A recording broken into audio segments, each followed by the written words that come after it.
హరి ఓం శ్రీమాత్రే నమ. లలితా సహస్రనామ పారాయణలో భాగంగా ఈరోజు అమ్మవారి నామం 256వ నామం విశ్వరూప. ఈ నామంతో జపం చేసుకునేటప్పుడు ఓం విశ్వరూపాయ నమః అని చెప్పాలి.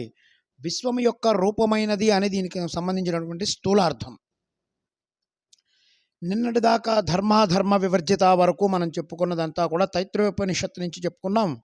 ఇక్కడి నుంచి వచ్చే నామాలు మాండూక్యోపనిషత్తు చెప్తున్నాయి.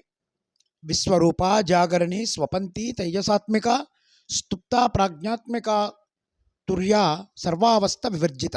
ఈ నామాలు 4 భాగాలుగా విభజించుకుంటే అందులో ఒక్కొక్క అవస్థకి 2 పేర్లుగా చెప్పబడ్డాయి. 256 నుంచి 263 వరకు ఉన్న ఈ నామాలన్నీ మనం ఒక గుత్తిగా తీసుకోవచ్చు. ఈ నామాల గుత్తిలో అమ్మవారి 8 స్థితులను వర్ణిస్తున్నాయి. మనం మెలకుగా ఉన్నప్పుడు మనలోని చైతన్యం మెలకుగా ఉంది. ఓంకారంతో ఉన్న అకార, మకార, తురీయం అంటే బిందు నాదాలు అనేటువంటి 4 భాగాలను ఈ నామాల్లో చూపిస్తున్నారు.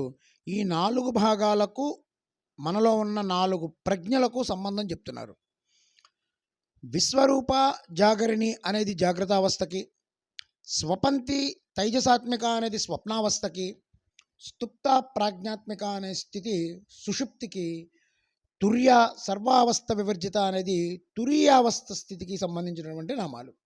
ఈ 4కి సంబంధించినటువంటి 8 నామాలు ఈ మాండూక్యోపనిషత్తు నుంచి ద్వారా చెప్పారు. ఈ విశ్వం మొత్తం కూడా అమ్మవారి రూపం. ఎంత విశ్వం అంటే మన ఊహకు కూడా అందనది. గోచరాత్మకమై లక్షాత్మికమై ఉన్నటువంటి ఈ అనంత విశ్వం అంతా కూడా అమ్మవారి స్వరూపం కనుక అమ్మవారు విశ్వరూప. మళ్ళా ఈ విశ్వాన్ని స్థూల విశ్వం, సూక్ష్మ విశ్వం 2 రకాలుగా ఉంటుంది. బాహ్యంగా విస్తరలినటువంటి విశ్వం అంతా కూడా స్థూలం, అదే బ్రహ్మాండం.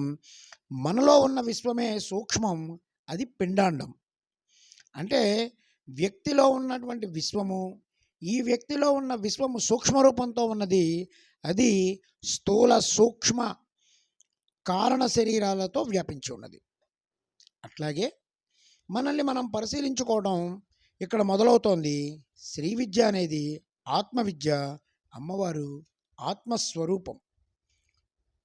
ఆత్మవిద్య ఆవిష్కరణ కోసం మనకి ఈ విశ్లేషణ చాలా అవసరం ఉంటుంది.